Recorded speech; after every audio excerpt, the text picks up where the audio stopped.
Late afternoon at Arlington, and the shadows run long across the sea of white headstones. The air is sharp, cold enough to sting the lungs, and the flags above snap like whips in the wind. Flags snapping. The crowd near the tomb holds its usual hush, a silence thick enough to feel holy. Boots strike marble in flawless cadence. Boots clicking, a sentinel marches, rifle gleaming, eyes locked beyond the living, oath carved into every step. Then the rope shivers, the velvet trembles, rough braid pulled aside, and 6 dark figures slip across it. They do not walk with reverence. Their shoes slap stone without care. Their laughter shatters the hush like glass breaking in a cathedral. Laughter cutting silence. "Look at him!" The first jeers, a pistol glinting in his hand. The statue thinks he's a soldier. Gasps ripple through the crowd. Crowd gasps. Mothers pull children close, fingers tightening against soft cotton jackets. A veteran in a wheelchair stiffens, his hand clenching a cane, jaw tight. The air changes, suddenly heavy with the sour smell of sweat, tobacco smoke, and the cold metallic tang of gun oil. The guard does not flinch. He pivots, rifle snapping across his chest with steel authority. Rifle snapping. His shadow stretches long, merging with the marble at the base of the tomb. He does not break bearing, not even with 6 weapons flashing in the late sun. The second thug, tall, scar on his jaw, lifts his weapon and laughs. "What now, soldier? You gonna march us to death?" The guard halts. His heel slams marble with a report that rolls out across the cemetery like thunder. Boot strike echoing. The crowd jerks as one, but the sentinel stands firm, eyes fixed forward, the oath in his silence louder than their noise. A third thug spits on the stone, the spit dark against white. "Sacred ground," he sneers. "Sacred's what you make it. And right now, we own it." He waves his pistol toward the eternal flame, its reflection dancing cruelly in the barrel. The veteran's voice breaks, rough and furious. "Get back! You don't belong here!" But the words scatter, caught in the wind rushing through arches. The guard pivots again, rifle gleaming like a drawn sword, bayonet catching the red flare of the sinking sun. His silence is not weakness, it is defiance carved into flesh. The fourth thug snarls. "Say something, statue. Or are you afraid?" The guard breathes once. The torn rope scrapes across marble as one of the men kicks it aside. The air smells of iron, storm, and insult. The crowd is frozen, fear pulling them back, reverence holding them still. Then the leader, broad and swaggering, raises his weapon high. "Let's see the statue bleed." Gasps burst from the crowd. Crowd gasps louder. A child begins to cry, muffled by a mother's hand against his face. The veteran grips his cane as if to rise, though his legs will not hold him. The marble underfoot seems to tighten, every stone waiting for what comes next. Legendary image burns into memory. One sentinel standing alone against 6 armed men, bayonet catching fire from the last light of day, shadow stretching across the tomb. Behind him the words etched in marble glow faintly, "Known but to God." The crowd knows. The oath will not bend, and the night is about to test it. Dusk pours into the cemetery like ink, and every headstone seems to lean toward the tomb, listening. The 6 men spread into a half-circle, metal glinting in their hands, and the hush breaks into little gasps that taste like cold iron. The sentinel's breath stays even. Boots meet marble in a rhythm older than the wind. Boots clicking. He turns, rifle bright as a blade drawn for a king he will never see. The air smells of gun oil and cigarette ash, of cool Virginia earth about to remember its duty. "Move, the two," leader barks, chin high, pistol lazy at his side. "Kneel for kings!" The guard does not move. He is a wall with a heartbeat. Another thug snorts. "Statue doesn't scare. Let's teach him fear." The crowd folds back a step, shoes scraping on stone. Crowd murmurs rising. A mother pulls her boy close, the rough knit of his sleeve scratching her palm.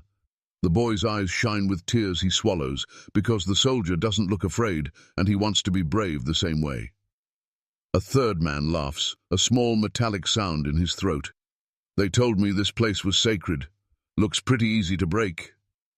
He taps the rope with his boot. The braid shivers like a living thing. The guard halts, and the rifle flashes across his chest with a cut so clean the knight flinches.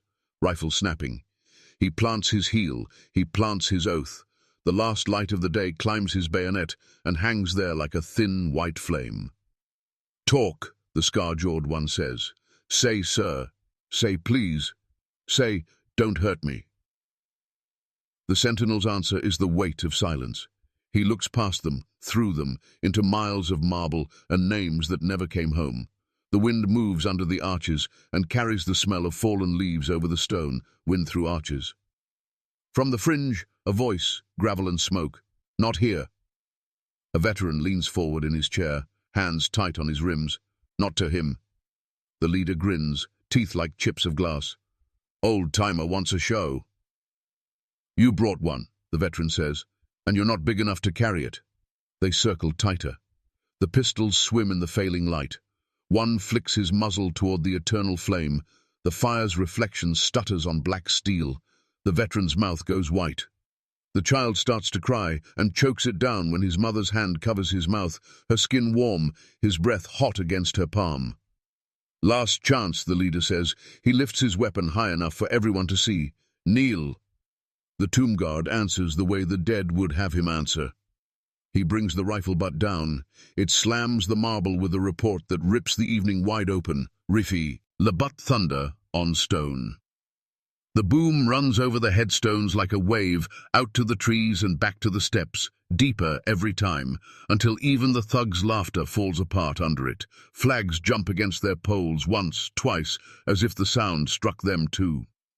Legend freezes there, one sentinel upright against six, torn rope at his feet, bayonet picking up the last splinter of sun, shadow welded to the tomb so completely he looks carved from it. The crowd stops breathing. For a heartbeat, the place is one thing: man, marble, vow. "Temper," the tall one says, but his voice is smaller now. He smirks and shoves it forward anyway. "You can hit the ground all day.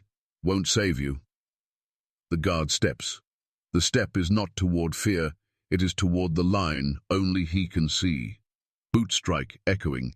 He is 21 paces of refusal, the arithmetic of respect written on stone. The leader bares his teeth. "You don't understand how this goes." He jerks his chin left and right. The circle tightens. "We say jump." "You used to understand." The veteran cuts in, louder now, like a man tearing off bandages. He points a shaking finger straight at the leader. "I know you, all of you." The six tilt toward the voice. "Do you?" the scarred one says, smile thin. The veteran doesn't blink. "Fort Stewart, 3rd Brigade. I watched your hearings, watched you quit on men who didn't have the option." His words are knives wrapped in grief. "You were put out dirty, contracts cut, oaths thrown away." The nearest thug's laugh breaks in the middle. "He's senile." "You wore this uniform," the veteran goes on, ignoring him, voice climbing, fierce. "You wore it and you mocked it, same way you mock this watch. You got caught stealing from your own, selling gear that wasn't yours to sell. You left your post when it mattered." He slaps the rim of his chair, the sound sharp as a gavel. "Dishonorable. Every one of you." Gasps crack the crowd like ice. Crowd gasp. Phones that were lifted to film tilt downward, then rise again, not for spectacle now, but for evidence. The child peeks past his mother's hand. The world is larger than it was a minute ago. "Shut him up," the leader says, but the order tastes wrong in his mouth. The veteran's eyes burn. "You want to kneel? You already did it, when you bent to yourselves." The circle wavers. For an instant, truth is a wind, and it pushes them back a fraction of an inch. The leader jerks his pistol higher to steal the ground he lost. "Kneel!" he spits, louder, desperate for the old power. "Now!" The guard's face is iron. He has heard the command before, from history, from tyrants, from fear itself. He takes in the gun oil and the sweat and the hot metal breath of men who abandoned their names, and he breathes out the only answer he can give, and still be who he is. More silence, harder than steel. A siren leans somewhere far down the hill, thin and distant, a note about to become a chord. Distant siren. The sound threads through the headstones and the crowd feels it, the promise of consequence arriving. "Last chance," the leader snarls, and this time his own men glance at him. Just a flicker, but enough. The veteran doesn't raise his voice. He doesn't need to. "If he kneels," he says, "the unknown stand alone." The words land like weight on the steps. The 6 men lift their weapons the rest of the way. The crowd cries out, shouts breaking. The mother drags her boy back from the rope, the velvet scraping her wrist. The veteran's hands lock on his rims. The air sharpens, thin as a knife. The tomb holds its breath. And the sentinel takes one step forward into the muzzles. Night is folding itself over Arlington. The last orange smear of sunset bleeds into violet, and the first stars prick the sky. Floodlights flare, humming, casting the tomb in gossames. White. Floodlights buzzing. The eternal flame spits steady fire, its reflection dancing against polished marble. The crowd has drawn back, pressed together in uneasy silence, breath held. 6 armed men stand where reverence dies. Their pistols glint beneath the floodlight, barrels black against white stone. They jeer louder now, their circle closing in. "Statue thinks he's immortal," one sneers, voice high, nervous. "Guess he forgot bullets don't care about pageantry." The guard halts, boot strike echoing. His rifle snaps to chest, bayonet slicing white light into the dark. Rifle snapping. He is alone, shadow welded to the tomb behind him, his silence a wall no weapon can breach. The veteran wheels forward, cane across his lap, eyes burning.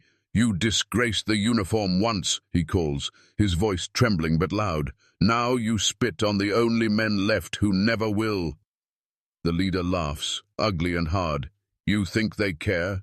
He jerks his pistol toward the tomb, toward the marble that glows in cold light. "The dead don't care who kneels, the dead don't care who spits." Gasps split the crowd, gasp. A mother presses her child's head into her chest, shielding him from words heavier than gunmetal.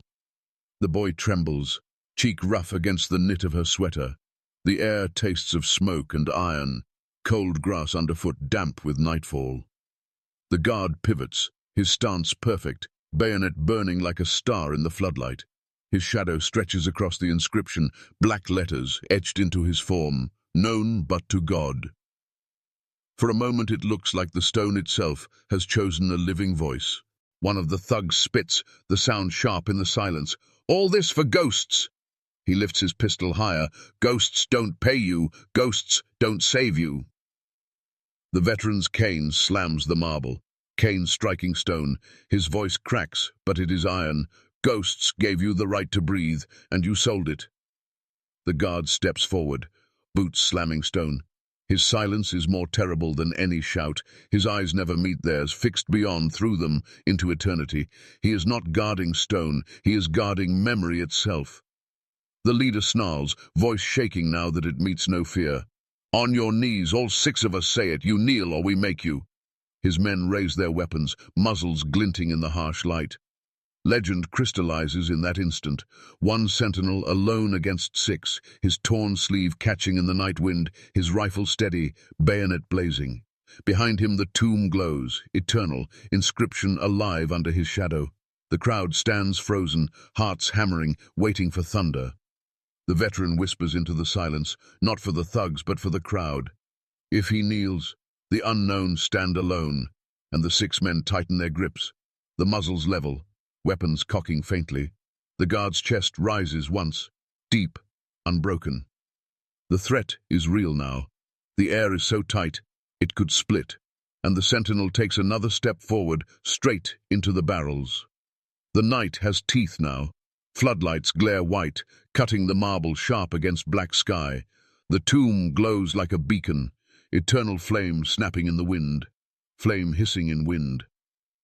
6 muzzles track one man. The crowd shrinks back, some clutching children, others frozen in awe. The guard does not retreat. His boots slam the stone, boots slamming hard. Another step, another. He moves into the ring of barrels as if they were shadows, not steel. His rifle rests firm across his chest, bayonet blazing silver, his silence teeth. He is a hammer. The leader snarls, words quivering though his gun hand trembles. "Last chance! Kneel!" The guard halts, squared in the floodlight. His torn sleeve flutters once in the wind. The veteran's voice rasps from the crowd, raw and breaking. "Stand, son, stand!" Then the sentinel speaks. The sound is not voice, but thunder torn loose from the ground. "You will not cross this tomb." It detonates, rolling over marble, slamming into trees, echoing back from stone until it feels like every grave answers in chorus. Echo booming. The 6 men freeze, their barrels waver. Their eyes widen at the force of a man who was silent until eternity itself demanded a roar. The crowd gasps as one. Crowd gasp. Mothers weep. Fathers bow their heads. Veterans lift trembling salutes. The child stares through tears, whispering, "He's not afraid." His mother's answer breaks like a prayer. "He's more than brave. He's theirs." The guard steps again, boots cracking thunder, boots pounding marble. His eyes are fire. His chest is iron. The bayonet gleams like lightning caged in steel. "Not one of you," he roars, voice tearing the night, "is worth the silence they bought in blood." Sirens rise over the hill. Sirens wailing closer. Blue and red lights strobe across the white stones, a storm of law rushing to the sacred ground. The 6 intruders falter, their circle breaking, their arrogance collapsing under weight heavier than chains.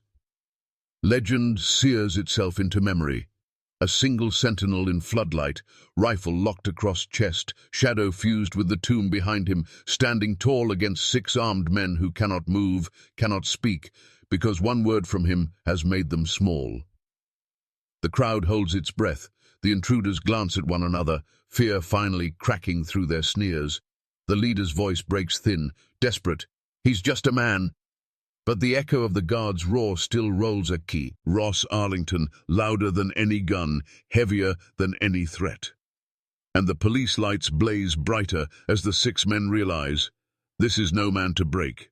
The sirens roll over the hill, their wails bouncing off endless marble, sirens blaring, then fading to engine hum. Red and blue lights wash across the cemetery, painting headstones in shifting colors, a strange parade of the living intruding on the stillness of the dead.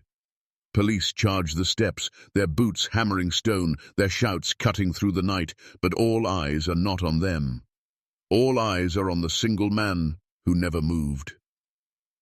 The guard stands rooted in floodlight, rifle fixed across his chest, torn sleeve fluttering in the breeze. His face is carved from silence, his body welded to the oath. The crowd sees it clearly now. He is not resisting 6 men, he is embodying thousands. The tomb itself seems to glow brighter behind him, words etched in white fire. Known, but to God. The armed men falter, arrogance collapsing under the weight of something heavier than fear. Their weapons clatter to the stone, useless. Weapons clattering. Their voices are gone. Shame chokes them silent. Officers seize them, pressing them to marble, wrists bound in iron, cuffs snapping. The leader resists for half a heartbeat, then lowers his head, swallowed by the hush he mocked. The crowd exhales all at once, a release heavy as a prayer. Mothers clutch children, fathers bow their heads. Veterans salute with hands that tremble from age and memory, salutes offered not only to the guard, but to every name that lies in the dark soil beneath them. Tears catch in the floodlight, silver as medals. Reporters whisper into microphones, their voices broken with awe. Tonight, one says, 6 armed men stormed Arlington, and a single tomb guard stood against them, without firing a shot, without stepping aside. His silence was his shield, his oath was his weapon.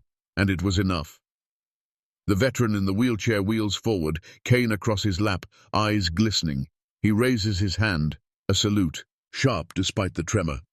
"You've kept the watch," he calls out, voice cracking. "For them, for all of us. You've done them proud." The crowd ripples, heads bowing, hearts bending. Even the wind seems to pause, folding through the arches in reverence. Wind whispering through arches. The guard pivots. Rifle snapping. His boots strike with thunder. Boots clicking. 21 steps. Pivot. Rifle snap. The cadence returns, eternal and unbroken. Around him the crowd is silent. Not the silence of fear, but the silence of reverence reclaimed.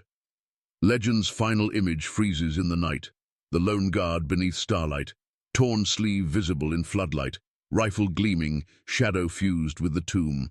Behind him, the eternal flame burns steady, its smoke curling upward into the heavens. The crowd watches, as though seeing time itself walk in flesh.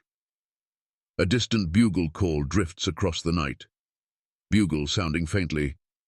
The mournful notes stretch into the air, weaving between headstones, carrying through trees, folding into the stars. The crowd listens, still, as though the unknown are answering back. The narration seals the night like scripture carved into stone. 6 armed men carried weapons. 1 unarmed guard carried honor.